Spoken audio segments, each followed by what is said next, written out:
Donnie and Dolly. The team is supported by ableauctions.ca. Closing your business? We can help.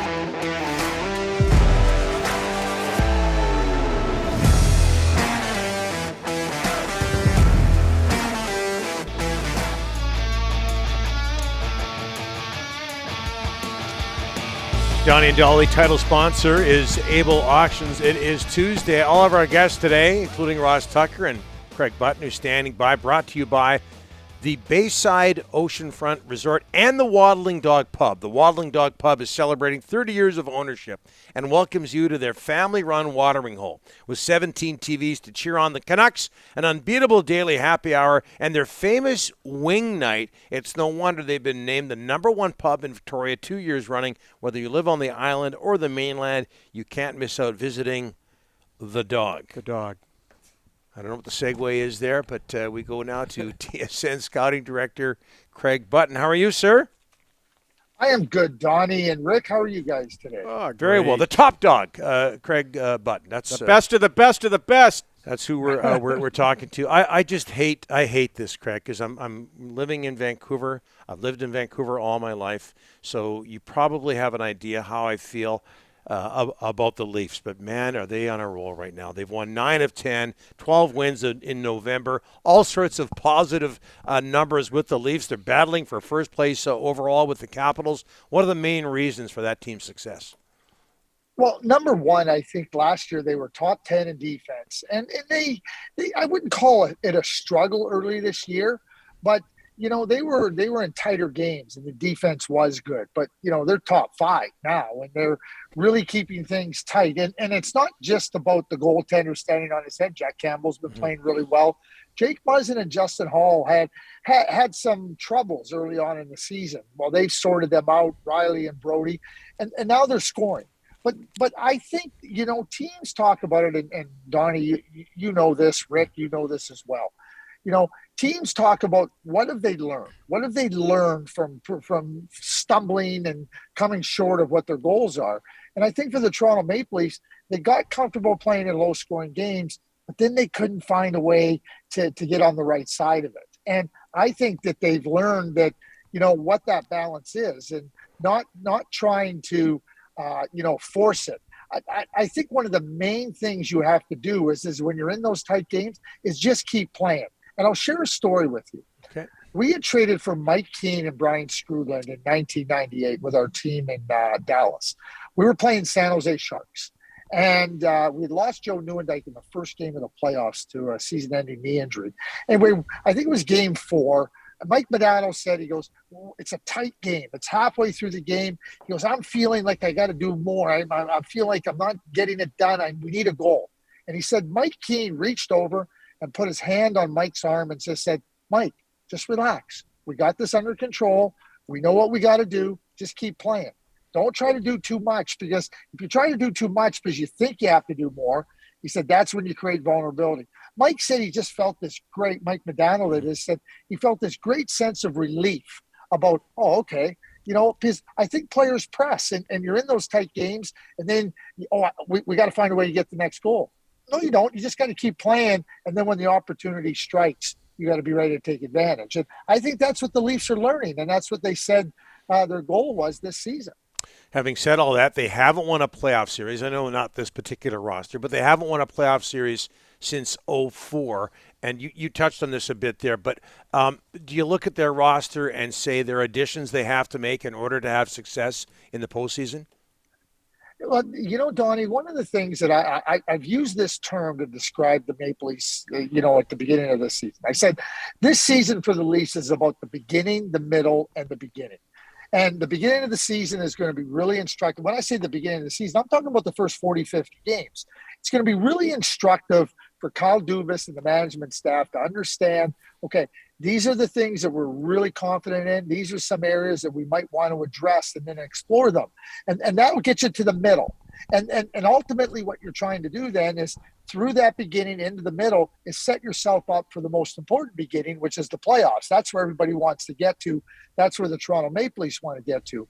And it's very similar to where the Tampa Bay Lightning found themselves after they got swept by the Columbus Blue Jackets. The beginning, they got through to the middle. Julien Brisebois, he adds Barclay Goodrow, he adds Blake Coleman, he adds Zach Bogosian.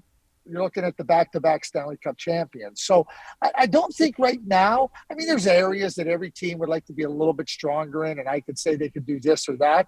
But I think that over the course of the next 25 games, it's going to give the management a really great opportunity to say, okay, this is where we want to zero in on. And I think that's with the benefit of the Olympic break. I think that gives you a little bit more time coming out after the Olympic break prior to the trade deadline.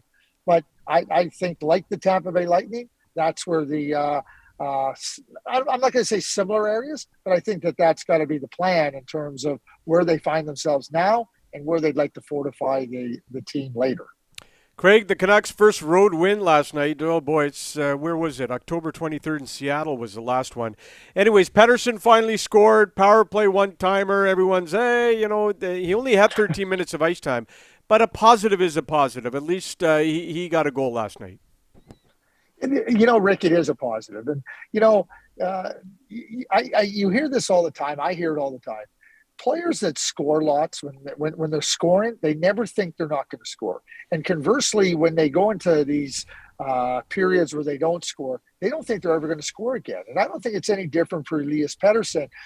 He knows he's not scoring. He's feeling the burden on his shoulders to perform and to find a way to get on the score sheet. And so it's going to be a big relief, especially the way he scored that goal. That was a patented Elias Pettersson goal. And, the way Quinn Hughes just laid it right in there perfectly. But, I thought the Canucks, carried some really good play. Jake Allen was forced into a lot of good saves. And to me, that's what you got to. That is where the Vancouver Canucks have to find themselves, attacking their opponent, finding a way to spend more time on the offensive side of things and in the offensive zone and on the rush. And obviously, going into that game last night, both those teams, Montreal and Vancouver, were thrilled about who their opponent was going into that game. Vancouver emerges as the happier of the two at the end of the game because they get the win. Craig, Thatcher Demko said something interesting yesterday. All the noise surrounding the team, dressing room issues, new coach, new GM possibly, all this stuff. And he said, you know what, I'm not going to look at that anymore. Players in the Canadian market going through a tough time like this, how tough is it on them, Craig, sometimes?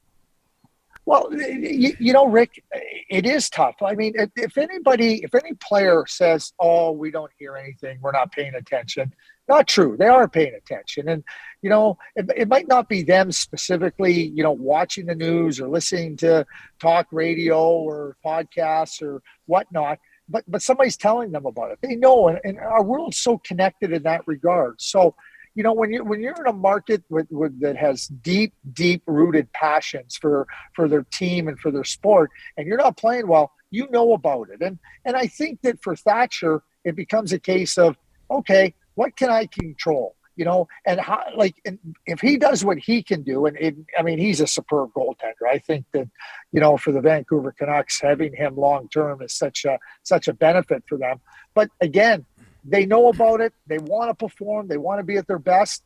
And when they're not, and I'm talking about the team, they're not happy. They're not pleased. And then you. It's one thing to be losing. Like if you look at the Winnipeg Jets, they've had a little bit of a struggle. Paul Maurice is calm. Blake Wheeler's calm. Because there's not any type of speculation surrounding the coach and the management. That's not the case in Vancouver, and that adds a different layer to concern, because now is something going to happen? Is this going to? Are we going to have a new coach? Everybody's reading the rumors. Everybody's speculating. Oh boy, did you hear this? Did you hear that? And I think that what ultimately you have to do is you just have to wind it right back down to its basic elements, and that's what can I do? I'm not the one that's going to be making changes. I don't have any control over that, but I can go and play it. I think for Thatcher, I think it's a real demonstration of where he is with respect to his maturation as an elite number one goalie.